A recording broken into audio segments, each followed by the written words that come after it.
আমি যদি সত্যিকার অর্থে বলি যে পিপল সেন্টিমেন্ট যেটা আমি স্টাডি করলাম, সেটাতে যদি কালকে নির্বাচন হয়, এটা গতকালকে টকশোতেও আমি বলেছি, আমি জনগণের যে মনোভাবটা দেখলাম, তাতে যদি কালকে নির্বাচন হয়, সত্যিকার অর্থে বলছি, বিএনপি বিপুল ভোটে জয়লাভ করবে এবং সরকার গঠন করবে। এইটাই হলো বর্তমান চিত্রটা। জামাত একটা ডিসিপ্লিন পার্টি, তাদের within the party there is a very unique discipline and there is a democratic process within the party of Jamaat to elect their leader. এটা আমি স্বীকার করি। তো যে বিষয়গুলো এখন ঘটছে, যেমন ধরেন আমি যদি সত্যিকার অর্থেই বলি, রাগ ডাক না রেখে, যে 5ই আগস্টের পরে, বিপ্লব আন্দোলনের পরে যে স্পেস তৈরি হয়েছিল, সেই স্পেসে জাতির একটা আশা ছিল, একটা আকাঙ্ক্ষা ছিল। কিন্তু এখন যে ছাত্রদল বা ছাত্র শিবিরের মধ্যে যেটা হচ্ছে, তার ফলে কিন্তু ওই আকাঙ্ক্ষার জায়গাটিকে সংকুচিত করে দিচ্ছে। এবং আরো অনেক জিনিস হচ্ছে, যেমন নির্বাচনের বিষয়টি অনেকটা অনিশ্চিত অবস্থার দিকে যাচ্ছে। আপনি এটাকে, আমরা কিন্তু অগ্রাহ্য করলে চলবে না যে একটি দেশ যদি আপনি গণতান্ত্রিক পদ্ধতিতে চালাতে চান, তাহলে নির্বাচনের তো বিকল্প নাই। কিন্তু এইভাবে যদি ছাত্রদল এবং ছাত্র শিবির, যেটা কুয়েটে হয়েছে, যেটা বিভিন্ন কলেজগুলোতে হয় শুনি, এটা আমাদেরকে এখন বর্তমান অবস্থায় অনেকটাই হতাশ করে। আমি বিব্রত বলবো না, বিব্রত কথাটা ছোট, হতাশ করে। তো হতাশার জায়গাটা ঠিক এখন আমাদের জন্য কাম্য না।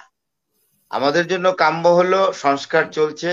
আমি বারবারই একই কথা বলি, সংস্কার চলছে, সংস্কার হতে হবে, আমিও স্বীকার করি।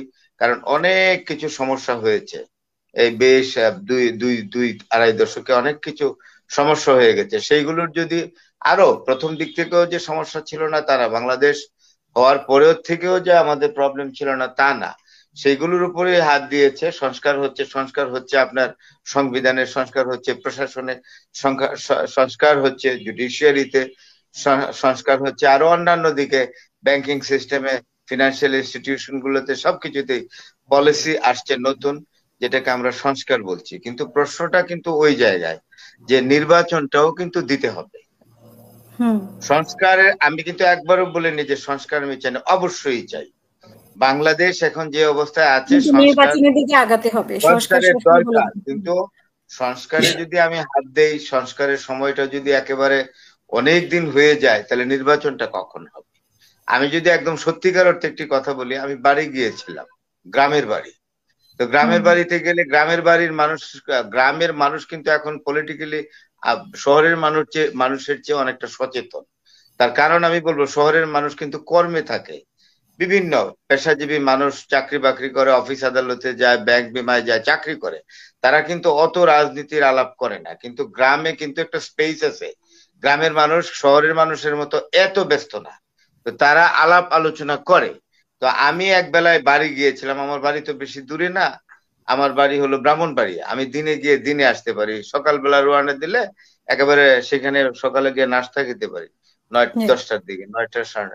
তো ফিরে আসছে সেখানে আমি যদি সত্যিকার অর্থে বলি যে পিপল সেন্টিমেন্ট যেটা আমি স্টাডি করলাম, সেটাতে যদি কালকে নির্বাচন হয়, এটা গতকালকে টকশোতেও আমি বলেছি, আমি জনগণের যে মনোভাবটা দেখলাম, তাতে যদি কালকে নির্বাচন হয়, সত্যিকার অর্থে বলছি, বিএনপি বিপুল ভোটে জয়লাভ করবে এবং সরকার গঠন করবে।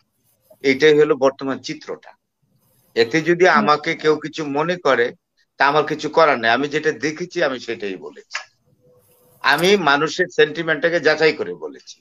এখন আমি তো আর বিএনপি করি না, আমি যেহেতু ভিন্ন একটা মানুষ, আমি বিএনপি করি না অন্তত, তো আমার মতো মানুষটা যেহেতু আমি বলতেছি যে কালকে নির্বাচন হলে বিএনপি বিপুল ভোটে নির্বাচিত হবে এবং সরকার গঠন করবে, তাহলে বিএনপিতে যারা হাবিব ভাইয়ের মতো যারা অত্যন্ত মানে পুরনো রাজনীতিবিদ, তারা আমার চেয়ে এটা বেশি ভালো জানেন। তাইলে তারা কেন এই সুযোগ ছাড়বেন যে একেবারেই তো নির্বাচন হলেই তো আমরা ক্ষমতায় যেতে পারি? সুতরাং এটাতে একটা অস্থিরতা তো আছেই, বিএনপির অস্থিরতা আছে, অন্যান্য রাজনৈতিক দলগুলো যারা আপনার নির্বাচন করতে চায় তাদের মধ্যে এক ধরনের অস্থিরতা কাজ করছে যে কখন নির্বাচন হবে, কখন হবে। এটা কিন্তু সত্যি কথা। আর আরেকটা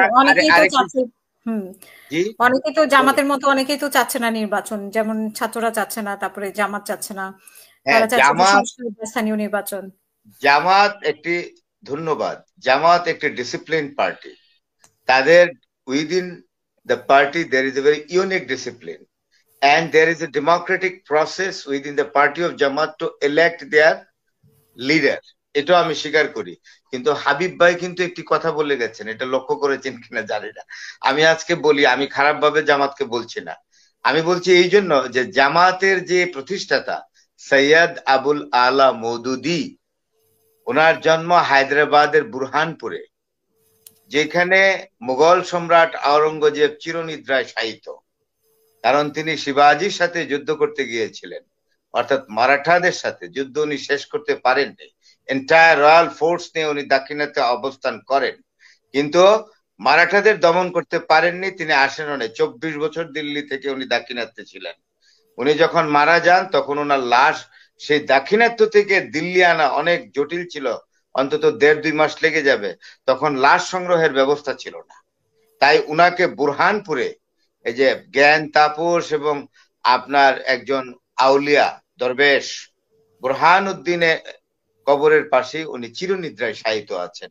সম্রাট আওরঙ্গজেব আলমগীর জিন্দা পীর, ওইখানেই সৈয়দ আবুল আলা মওদুদের জন্ম। পিওর উর্দু স্পিকিং ফ্যামিলি, বাবা ছিলেন কোর্টের উকিল, অ্যাডভোকেট, এবং উনি কোন ধর্মীয় রিলিজিয়াস প্র্যাকটিসিং ফ্যামিলি থেকে আসেননি। তারপরে আরেকটা জিনিস বলি, উনি বললেন যে পাকিস্তান আমি হতে দিব না। পাকিস্তান, ভারত এখন দারুল হার্ব, পাকিস্তান কে জরুরত হ্যায়, ये तो जायज नहीं है। একেবারে চোস্ত উর্দুতে, তো আলাগ মুল্ক তৈয়ারি তো जायज नहीं है, यह क्या बात है, ফরাদ ভাই क्या শেষ করুন। जरूरत है আলাগ। হ্যাঁ, এইটা উনি বলেছেন। জিন্না সাহেব ওনাকে দাওয়াত করেছিলেন যে মৌলানা সাহেব এইভাবে বলবেন না, আমাকে let me create the state first, then আপনি এটাকে ইসলামিক রাষ্ট্র করেন, যাই করেন। কিন্তু উনি মানেননি, একেবারেই মানেননি। তারপরে কি হলো, 47-এর পর 1947 সালের 14ই আগস্ট যখন দেশ ভাগ হয়ে গেল, ভারত যখন পার্টিশন হয়ে গেল, ওয়ান ফাইন মর্নিং উনি ওনার শাগরিদদের বা ফলোয়ারদের বলে আসলেন যে আমি লাহোরে চলে যাই, তোমরা আমার মিশন ইন্ডিয়াতে চালিয়ে যাও। তো উনি চলে আসলেন লাহোরে, একটু সংক্ষেপ করতে এবং হবে। সেখানে এসে তো সমস্যাও হলো। আমি যেটা বলি যে 1962 সালে দাঙ্গা হয়েছিল লাহোর শহরে, এবং কাদিয়ানীদেরকে অমুসলিম ঘোষণা করা হলো, এবং সেখানে অনেক লোক মারা গেল। এই জন্য সৈয়দ আবুল আলা মওদুদী সাহেবের তো ওনার প্রসিকিউশন চলছিল এবং ওনার ফাঁসির অর্ডার হয়ে গিয়েছিল। সেখানে আইয়ুব খান প্রেসিডেন্ট মার্সি করে he was exempted from the capital punishment, এটা তো আমরা সবাই জানি। আবার রাউন্ড টেবিল কনফারেন্স আইয়ুব খানের বিরুদ্ধে উনি কিন্তু যোগদান করেছিলেন, এবং ওনার সিটটা পড়েছিল বঙ্গবন্ধু শেখ মুজিবুর রহমানের পাশে। জি, অনেক ধন্যবাদ ফরাদ।